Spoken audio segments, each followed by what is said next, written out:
Doctor ইউনূসের সঙ্গে তারেক জিয়ার সাক্ষাৎ, এর পিছনে কতটা সত্যতা লুকিয়ে আছে চলুন বিস্তারিত জেনে নেই। আসসালামু আলাইকুম।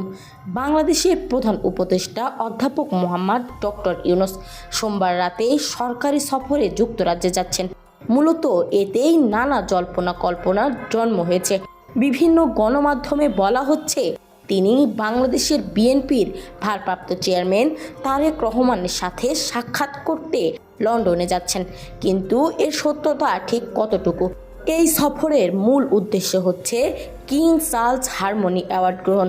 যদিও ঢাকায় পররাষ্ট্র মন্ত্রণালয় ব্রিটিশ প্রধানমন্ত্রীর সাথে একটি দ্বিপাক্ষিক বৈঠকের কথা জানিয়েছেন, কিন্তু সেটি কখন কবে হবে তা আজও চূড়ান্ত হয়নি।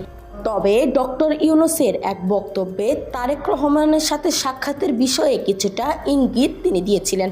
ডক্টর ইউনূস কখন তারেক জিয়ার সাথে সাক্ষাৎ করবেন তা যেন ধোঁয়াশায় রয়ে গেছে। এই ধরনের পরবর্তী আপডেট পেতে আমাদের চ্যানেলটি সাবস্ক্রাইব করে পাশে থাকবেন।